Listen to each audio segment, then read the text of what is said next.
कहानी शुरू होती है एक बड़े से शहर से, जहाँ की चकाचौंध रोशनी अंधेरी चीज़ों को छुपा लेती है।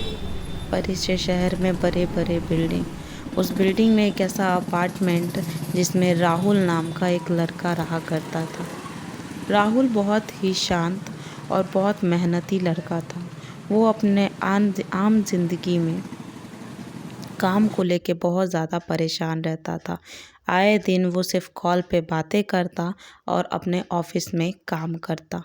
ऑफिस में काम करते करते इसे देर रात हो जाती। कई बार तो ऐसा होता कि लोग, उनके कलीग्स वहाँ से चले भी जाते जो उनके साथ काम करते, लेकिन राहुल को आने में लेट हो जाता था। राहुल को आते आते इतनी रात हो जाती थी कि सुनसान सड़क पे सिर्फ उसके कदम की आहट आवाज़ आती थी। राहुल अपने अपार्टमेंट में पहुंचते ही हर रात देखता था कि अपार्टमेंट का जो कॉरिडोर है वो हमेशा फ्लिकर करते रहता था। वहाँ की लाइट्स हमेशा फ्लिकर करते रहती, लेकिन राहुल इतना ज़्यादा थका रहता था कि अपने थकान के कारण उसको कुछ नहीं सुनाई देता। लेकिन राहुल आजकल नोटिस करता कि जब भी वो रात में जब थक कर कॉफ़ी पीने के लिए बैठता तो उसे किसी की रोने की और चिल्लाने की आवाज़ आती।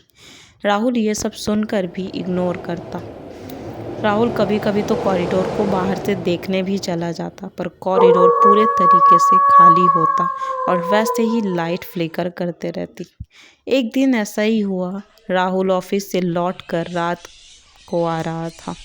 रात बहुत ज़्यादा घनी थी, अंधेरी रात थी। राहुल को थोड़ा डर भी लग रहा था, बट राहुल इतना थका रहता था कि उसे डर का अंदाज़ा नहीं होता था। और आज उसने बॉस से डांट भी खाई, जिसके वजह से बहुत ज़्यादा गुस्से में था। राहुल कॉरिडोर में जाता है। जैसे ही वो कॉरिडोर में जाता है अपना दरवाज़ा खोलने, तभी उसे फिर से रोने और चिल्लाने की आवाज़ आती है। राहुल झट सा उस रोने और आवाज़ चिल्लाने की आवाज़ का पीछा करता है। कहता है वो आवाज़ सुनते ही राहुल दौड़ते दौड़ते सीढ़ियों पे चढ़ जाता है और बोलता है कि आज मैं ज़रूर पता लगाऊंगा कि आखिर ये आवाज़ कैसी है।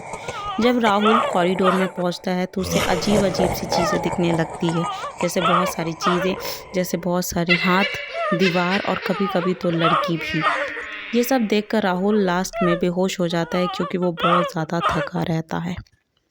अगले दिन जब राहुल की नाक खुलती है तो आसपास के कई लोग उसके रूम में पहुंचे रहते हैं। कल की बीती हुई इंसिडेंट के बारे में राहुल सारी बातें सामने वाले लोगों को बताता है। उनकी बातें सुनकर एक बूढ़ी औरत बताती है कि आखिर उसके साथ ऐसा क्यों हुआ और ऐसी क्या चीज़ है जो उसके ऊपर वाले फ्लोर पर उसे दिखी। कहानी ये थी कि बहुत समय पहले एक जूली नाम की लड़की उस फ्लोर पे रहा करती थी। जब जूली रहती थी तो वो फ्लोर बहुत ही आम था, कई लोग उसमें आते और जाते थे। पर जूली जो थी अकेले उस फ्लोर पे एक 301 रूम के नंबर में रहती थी। जूली अपने परिवार से दूर पढ़ने के लिए शहर में आई थी। अपने परिवार को वो बहुत मिस करती थी। जूली के परिवार में सिर्फ उसकी माँ थी और कोई भी नहीं था। बाकी परिवार उसका एक दिन एक्सीडेंट में मारा गया था। एक दिन जूली को फ़ोन आता है और जूली फ़ोन पर बात करते करते रोने लगती है। दरअसल फ़ोन उसके पड़ोस वाली चाची का था। चाची बताती है कि जूली की माँ अब इस दुनिया में नहीं रही। जूली ऑलरेडी बहुत ज़्यादा मिस कर रही थी अपनी माँ को, लेकिन अब वो इस दुनिया में नहीं रही, जिसके वजह से जूली बहुत बड़े सदमे में आ गई। रोते रोते जूली का बुरा हाल था और शाम होने को आ गई। जूली ने बिना कुछ सोचे समझे अपने अपार्टमेंट के तरफ दौड़ा। वो ऊपर जाती है रोते हुए और कस के अपना दरवाज़ा बंद करती है। दरवाज़ा बंद करते के साथ बहुत ज़ोर से चिल्लाने की आवाज़ आती है। तभी सारे लोग वहाँ पे पहुँचते हैं तो पता चलता है जूली मर जाती है।